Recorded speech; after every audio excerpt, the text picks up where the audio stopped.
ওকে, so আসসালামু আলাইকুম রহমতুল্লাহ। আমরা আপনারা গতকালকে এই টপিকটার উপর পরীক্ষা দিয়েছিলেন। তো এই টপিকটার উপরে যে পরীক্ষা দিয়েছেন এই পর্যন্ত যাদের যাদের প্রবলেম হয়েছে, যেগুলি প্রবলেম হয়েছে জাস্ট এই সলভগুলি দেখে নিন। এই জায়গায় এমন কোনো প্রবলেম নেই যেটা আসলে 20 থেকে 30 সেকেন্ডের বেশি লাগার কথা। তো আমি ওয়ান বাই ওয়ান একটু সলভ করি, দেখেন। একদম ফার্স্টের যেই ম্যাথটা, এইটা জাস্ট আমি গতদিন করছিলাম, বলছিলাম যে এইটা আসলে অনেক লেন্দি প্রসেসে করার দরকার নাই, জাস্ট একটা টেকনিক আছে, টেকনিকটা ফলো করবেন, দেন ইটস এনাফ। তো টেকনিকটা কি খেয়াল করেন, যে বলে দিছে 2 অঙ্ক বিশিষ্ট একটা সংখ্যার একক স্থানীয় অঙ্ক দশক স্থানীয় অঙ্কের 3 গুণ। অর্থাৎ একটা সংখ্যা যদি 1 3 হয়, তাহলে এইটা হচ্ছে একক, এক হচ্ছে দশক। বলে দিছে কি এককটা দশকের 3 গুণ হইব। অর্থাৎ দশক যদি 1 হয়, একক 3 গুণ মানে কি 3 অক্ষে 3, দশক 2 হইলে এটা হবে 6, দশক 3 হইলে এটা হবে 9, তাই না? সো এমন করে আমাদের রেশিওটা হবে। তাইলে খেয়াল করুন তো, এর মানেটা কি, যে একক যদি দশকের 3 গুণ হয়, তার মানে এককের সংখ্যাগুলি দশক থেকে সবসময় বড় হবে। তো এই জায়গায় আমরা খ নাম্বারে খেয়াল করেন যে 9 3 দেওয়া আছে, অর্থাৎ একক ছোট, একক ছোট, তার মানে এই দুইটা অপশন আমরা ফার্স্টে বাদ দিয়ে দিলাম। ওকে, এখন প্রশ্ন হচ্ছে যে এইটা, এখন আমাদের মেইন প্রশ্ন কি, যে 1 নাম্বার অপশনটাও আমাদের হইতে পারে, কারণ এই দশকের চেয়ে একক 3 গুণ বেশি, এবং ঘ নাম্বারটাও হইতে পারে, কারণ দশকের চেয়ে একক 3 গুণ বেশি। ওকে, এখন প্রশ্ন হচ্ছে যে আসলে কোনটা রাইট। খেয়াল করেন, সেকেন্ড ক্লু কি দেওয়া আছে আমাদের, দশক স্থানীয় অঙ্ক 3 হইলে বিনিময়কৃত সংখ্যাটা কত। এর মানে কি, যে দশকের যে মানটা এটা 3 হবে।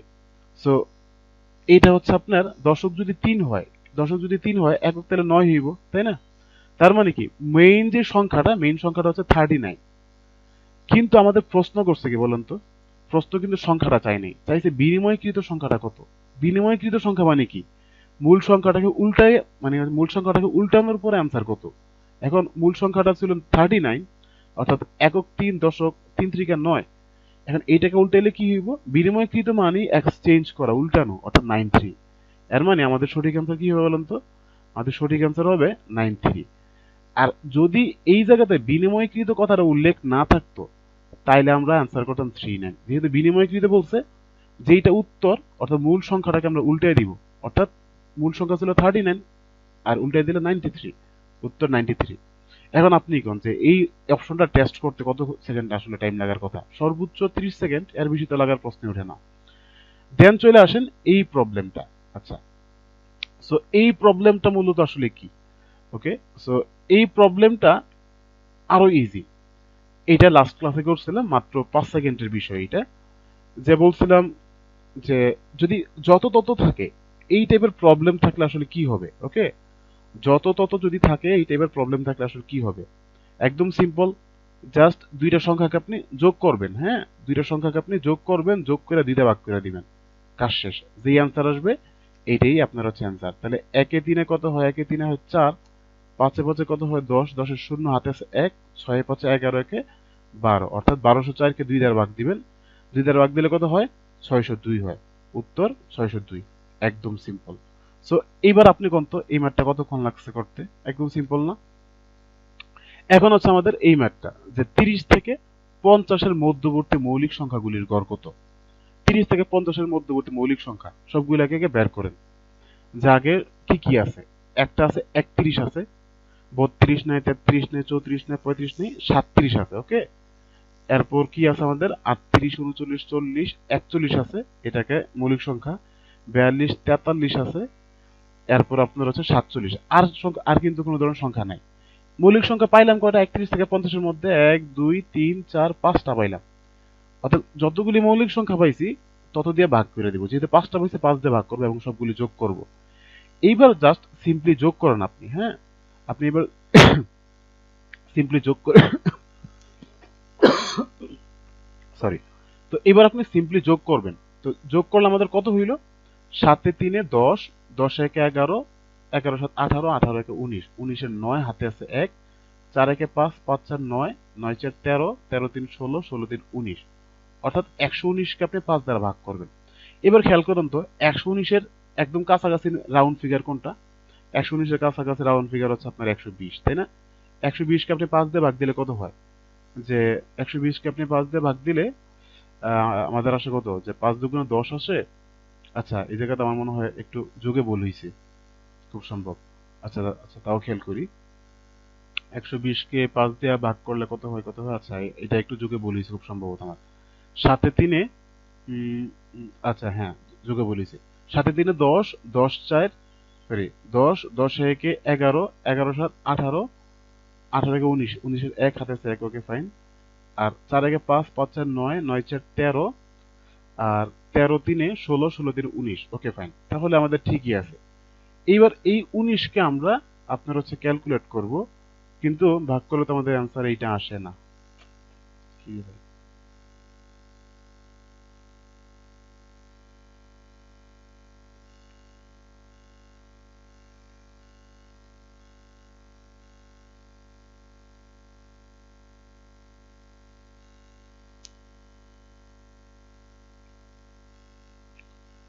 তো এই প্রবলেমটা মূলত আসলে কি, জাস্ট এই জায়গাতে আপনার বলে দিছে যে 30 থেকে 50-এর মধ্যবর্তী মৌলিক সংখ্যাগুলি কি কি। জাস্ট আপনি লিখে দেন যে 31 আছে, তারপর কি আছে 32, 33, 34, 35, 36, 37 আছে, 38, 39, 40, 41 আছে মৌলিক সংখ্যা, তারপর 43 আছে, তারপর 47 আছে। আর কিন্তু মৌলিক সংখ্যা নাই। একটা, দুইটা, তিনটা, চারটা, পাঁচটা মৌলিক সংখ্যা পাইলাম না। যতটা সংখ্যা পাইছি তত দিয়ে আমরা ভাগ করে দিব। ফাইন। এবার আমরা যদি একটু ভাগ করে দিই, দেখেন এবার যে সবগুলি সংখ্যাকে আমি যোগ করলাম এবং যতগুলি সংখ্যা তত দিয়ে ভাগ করলাম। যোগ করলে কত এলো? যোগ করলে আসলে আমাদের 199। 5 দিয়ে ভাগ করছি। এই 199 মানে কি? 200-এর কাছাকাছি না? এবার 200-কে 5 দ্বারা ভাগ করলে কত হয় আমাদের বলেন তো? 40 হয়। যেহেতু 199 200-র চেয়ে ছোট, তার মানে যে এই জায়গায় অ্যান্সার আসে 40, 40-এর একদম কাছাকাছি মান কোনটা? 39 আছে, আর 39.8 আছে। তার মানে আমি 39.8 নিব। ঠিক আছে? আচ্ছা, এইটা আপনি একটু টেকনিক খাটালে বের করতে পারেন। আবার চাইলে আপনি ভাগ করতে পারেন, যে 5 দিয়ে 199-কে আপনি ভাগ করেন, যে 3-5 15, এই হচ্ছে 15, এই 4-9 আসলো, এরপর আসলো 5 নং 45। ফাইন। এবার এই জায়গায় 4 আসলো, দশমিক দিয়ে শূন্য দিলাম, দেন 5-8 40। কাজ কিন্তু শেষ আমাদের। ঠিক আছে? 39.8, উত্তর 39.8। সো আপনি, এটা কিন্তু সিম্পল, একদম সিম্পল, জাস্ট একটা ভাগের কাজ। এরপর বলে দিছি কি 1 থেকে 100 পর্যন্ত মৌলিক সংখ্যা কয়টা আছে, এইটা শীটে স্পষ্ট দেওয়া আছে যে এগুলি আপনি মুখস্থ রাখবেন। 25টা আছে। ঠিক আছে? তারপর কি আছে? দুইটা ক্রমিক সংখ্যার বর্গের অন্তর 199 হইলে ছোট সংখ্যাটা কত। তো আমরা কিন্তু একটা টেকনিক শিখছিলাম, যে যদি বর্গের অন্তর দেওয়া থাকে, পার্থক্য দেওয়া থাকে, দুইটা ক্রমিক সংখ্যার যদি বর্গের অন্তর দেওয়া থাকে, তাইলে ছোট সংখ্যা বের করার নিয়ম কি? জাস্ট যেই সংখ্যাটা দেওয়া থাকবে, ছোট হইলে -1 করবেন এবং 2 দিয়ে ভাগ করবেন। যদি বড় চাইতে তাহলে আমরা +1 দিতাম। তাইলে আমাদের কত হইল? 198 হইল, 2 দিয়ে ভাগ করে দিলে আমাদের 99 হয়ে গেল। অ্যান্সার 99। ঠিক আছে? সো 99 কোন জায়গায় আছে? সি নাম্বার আছে। তাহলে বলুন তো এই ম্যাথটা করতে আসলে কত টাইম লাগার কথা? এই জায়গায় নাম চাইছে, নামটা আমি জাস্ট দিয়ে দিই, আশিকি লিখলাম। এখন প্রশ্ন হচ্ছে কি, এই প্রশ্নটা, যে দুইটা সংখ্যার যোগফল যদি 15 হয় এবং বিয়োগফল 13 হলে ছোট সংখ্যাটা কত? তো আমরা বলছিলাম যে যদি যোগফল দেওয়া থাকে, বিয়োগফল দেওয়া থাকে, আর ছোট সংখ্যা চায়, তাহলে দুইটার বিয়োগফল বের করবেন। অর্থাৎ 15 থেকে আপনি 13 বাদ দিবেন এবং বিয়োগফলকে 2 দ্বারা ভাগ করবেন। যদি বড় সংখ্যা চাইতো তাহলে আমরা দুইটাকে যোগ করতাম। সিম্পল। 15 থেকে 13 গেলে 2, আর হচ্ছে ভাগ দিলাম 2 দিয়ে। কাটাকাটি করলে বাকি থাকে আমাদের 1। উত্তর হচ্ছে 1। এই প্রশ্নটা করতে কয় সেকেন্ড লাগার কথা বলেন তো? একদম সিম্পল। এবার হচ্ছে আমাদের একটা গুণের ম্যাথ আছে, ভগ্নাংশের গুণ। এই ভগ্নাংশের গুণগুলি তো একদম সিম্পল, এগুলি অনেকবার আসে। ওকে, সো এই জায়গাতে খেয়াল করেন 4, 2, 8। যেহেতু ভগ্নাংশ দেওয়া আছে, আমরা মনে করি যে দশমিকটা নাই। তাহলে কি আছে? 4 আছে, 2 আছে, 8 আছে। 4 দুগুণে 8, 8 আটা 64, 64 পাইলাম। যেহেতু ভগ্নাংশের ম্যাথ, আমি জাস্ট একটা দশমিক সাইন দিলাম। এখন প্রশ্ন হচ্ছে দশমিকের পরে কয় ঘর হইব? দেখেন, এই জায়গায় আছে একটা ঘর, দুইটা ঘর, দুইটা ঘর, অর্থাৎ 2 ঘর, 3 ঘর, 4 ঘর, 5 ঘর আছে। অলরেডি আমরা 64 পাইছি, আরো 3টা ঘর দরকার। এই 3টা ঘর, 4টা, 5টা ঘর। সুতরাং অ্যান্সার হচ্ছে এইটা। এটা কত নাম্বার অপশন আছে? সিতে আছে। ঠিক আছে? একদম সিম্পল। সো এই ম্যাথগুলি কিন্তু আসলে শিক্ষক নিবন্ধনে বারবার বারবার রিপিট হয়। এরপর আসুন, আপনার একটা প্রশ্ন দেওয়া আছে, কোন সংখ্যার 4/7 অংশ যদি 80 এর সমান হয়। তো আমরা বলছিলাম যে আমরা যা জানি না তা হচ্ছে এক্স, আর এই র বা এর দেওয়া থাকলে এটা হচ্ছে এর। 4/7 মানে কি? 4/7। যে মান দেওয়া থাকবে এটা হচ্ছে ইকুয়াল দিয়ে আপনি জাস্ট 80 লিখবেন। তার মানে কি আমি এইটাকে একটু সাজায় লিখতে পারি এক্স এর 4/7 ইন্টু 80। একদম সিম্পল। এর মানে কি গুণ, অর্থাৎ উপরে উপরে জাস্ট গুণ হবে। তাহলে আমি একটু সাজায় লিখতে পারি যে 4x divided by 7, okay, equal 80। আমার কিন্তু কাজ শেষ। এক্স কে এই পাশে রেখে বাকি সবগুলি অন্য পাশে নিয়ে নিব আমি। এক্স রেখে দিলাম, এই পাশে আমাদের 80 ছিল, এই 7টা যেহেতু নিচে আছে ওই পাশে গেলে উপরে চলে দেবো, এই হচ্ছে 7 চলে আসলো, এবং 4টা যেহেতু উপরে আছে ওই পাশে গেলে নিচে চলে আসবো। ফাইন, কাজ শেষ। এবার জাস্ট কাটাকাটি করেন, 4×20 = 80, 7×20 কত হয়, 7 × 14 140, অর্থাৎ উত্তর 140। একদম সিম্পল কিন্তু এটা, ওকে। দেন এইটা একটা ম্যাথ দেওয়া আছে, এটা জাস্ট একটা আইকিউ টাইপের, যে আপনি আসলে কতটুকু ব্রেন খাটাইতে পারবেন। এটা কোনো সূত্রমূত্র কিছুই নেই, জাস্ট একটা আপনার আইকিউ, যে আপনার মানে ব্রেন চেক করবে। দুইটা ধনাত্মক পূর্ণ সংখ্যার বর্গের সমষ্টি। এটা কিন্তু অনেকে আবার হচ্ছে অন্তর মনে করে, সেটা জাস্ট ক্ষুদ্রতম চাইছে, অন্তর মনে করছেন, 1 দিয়ে বিয়োগ করে ভাগ করছেন 2 দিয়ে, অ্যান্সার পাইছেন এইটা। এটা কিন্তু আসলে তা না, এটাকে বলে দিচ্ছে বর্গের সমষ্টি অর্থাৎ যোগফল। এর মানে কি, একটা সংখ্যা এ হইলে একটা সংখ্যা বি হইলে দুইটার বর্গ করবেন এবং যোগ করে দিবেন, ঠিক আছে। ওকে, আচ্ছা। সো এই জায়গাতে জাস্ট একটু টেকনিক খেয়াল করবো যে আসলে কি দিলে মিলতে পারে। দেখুন তো, আমি যদি 8 মানে 8কে বর্গ করি কত হয়, 64 হয় না আমাদের, 64। এবার 221 হইতে আমাদের বাকি আছে কত বলুন তো, 221 হইতে আমাদের বাকি আছে কত, 221 থেকে আমি যদি 64 বাদ দিই তাহলে বাকি আছে আমাদের 157। এখন আপনি কোন তো 157 লগে যোগ দিলে কি আসলে আলটিমেটলি 221 পাই আমরা? 21 পাই, কিন্তু 157 যে মান পাইছি এটার কিন্তু কোনো ধরনের মানে হচ্ছে পূর্ণ সংখ্যা বর্গমূল নাই, তার মানে এটা অ্যান্সার হওয়ার চান্স নাই। এবার সেকেন্ড অপশনটা আপনি খেয়াল করেন, 11 দেওয়া আছে, তাই না? সেকেন্ড অপশনটা আমাদের 11 দেওয়া আছে, তা আমি সেকেন্ডটা দিয়ে কিন্তু করতে পারি। সেকেন্ডে 11 মানে কি, 11 স্কোয়ার দিলে আমি পেলাম 121, তাইলে 121 পাওয়া মানে কি, 221 করতে আরো আমার 100 দরকার।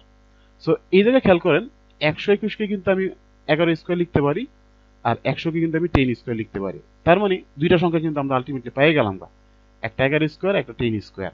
দুইটার সমষ্টি কত, যে 221। এখন এই দুইটার মধ্যে কোন সংখ্যাটা ছোট, 11 নাকি 10? অবশ্যই 10 ছোট, ক্ষুদ্রতম চাইছে মানে উত্তর হচ্ছে 10। সিম্পল, দেখছেন? আমি চেক করছি 11 দিয়া, কিন্তু ঠিক তার পরেরটা আমি হচ্ছে অ্যান্সার পেয়ে গেলাম। সো এইভাবে করে আপনি একটু চেক করবেন, উত্তর হচ্ছে আমাদের 10। তারপর হচ্ছে কি আমাদের লাস্ট ম্যাথ, যে 289, এটা হচ্ছে রুট করা আছে, এটার বর্গমূল কত, ওকে, এটার বর্গমূল কত, সরি এটা বর্গমূল হলো। এখন দেখেন আপনি যে 289, হ্যাঁ 289 দেওয়া আছে, এইটা অলরেডি রুট করা আছে, অর্থাৎ √289। আমরা কি জানি যে 17কে যদি স্কোয়ার করি তাহলে আমাদের এইটা আসে, ঠিক আছে। সো এটাকে রুট করা মানে কি, সো এটাকে রুট করা মানে হচ্ছে এটা 17 আসলো, ওকে ফাইন। তো এখন বলে দিচ্ছি কি, এটার মান হচ্ছে কিন্তু 17। তো 17 কেমনে পাইলাম, এটাকে রুট করলে কেমনে হয়, অলরেডি আপনারা জানেন যে 289, দুইটা করে সেপারেট করলাম, আগে একটা 0 দিলাম। প্রথমটাকে টার্গেট করে এমন একটা সংখ্যা নিব যেটার বর্গ এটার কাছাকাছি হয় বা সমান হয়। এককে 1 হইল, এই বাকি হইল আমাদের 1, 8, 9। এবার এই 1-এর ডবল লিখে দিলাম, 1-এর সাথে 2 গুণ দিলে 2 হয়। এমন একটা সংখ্যা নিব যেটা এই জায়গাতেও থাকবে এবং এই জায়গাতেও থাকবে। আমি 7 নিলাম, 7 নিলাম, 7 7 49, 9 হাতে আছে 4, 7 গুণে 14, 14 4 আমাদের 18। সরি, আমার আসলে প্রচন্ড কাশি। আচ্ছা, এই হচ্ছে আমাদের 17 আসলো। বর্গমূল এখনো না বুঝে থাকলে গতকালকে ভিডিওটা একবার দেখে নেন। আলটিমেটলি কি পেলাম আমরা, এই জায়গায় 17 পেলাম। এখন প্রশ্ন হচ্ছে, এটার মান হচ্ছে 17, 17 এর বর্গমূল কি? এখন 17 যেহেতু একটা মৌলিক সংখ্যা, মৌলিক সংখ্যার বর্গমূল সবসময় কি হয়, অমূলদ হয়, গত ক্লাসে বলছিলাম, ঠিক আছে। সো এটা একটা মৌলিক সংখ্যা, তার মানে মৌলিক সংখ্যার বর্গমূল কি হবে, একটা অমূলদ সংখ্যা হইবে। এবার আমি সাবমিট করি। তো আপনিও জমা দেওয়ার পরে দেখবেন যে এরকম একটা অপশন চলে আসছে, স্কোর দেখুন বা ভিউ স্কোর কিছু একটা থাকবে আপনার। জাস্ট এই জায়গাতে একবার ক্লিক করলে আপনি ভুল থাকলে ভুলের অ্যান্সারগুলি দেখবেন এবং আপনার মার্ক দেখবেন। আমি 20-এ 20 পেয়ে গেলাম। সো আমার এই হচ্ছে বিষয়। ম্যাথ কিন্তু একদম সহজ, ঠিক আছে। সো আজকের মতো এই পর্যন্তই। যদি এরপরও কেউ না বুঝে থাকেন আমাকে কাইন্ডলি একটু ইনবক্সে জানাইবেন বা গ্রুপে পোস্ট করবেন, আমি ইনশাআল্লাহ সবসময় আপনাদের সাথেই আছি। আল্লাহ হাফেজ, আসসালামু আলাইকুম।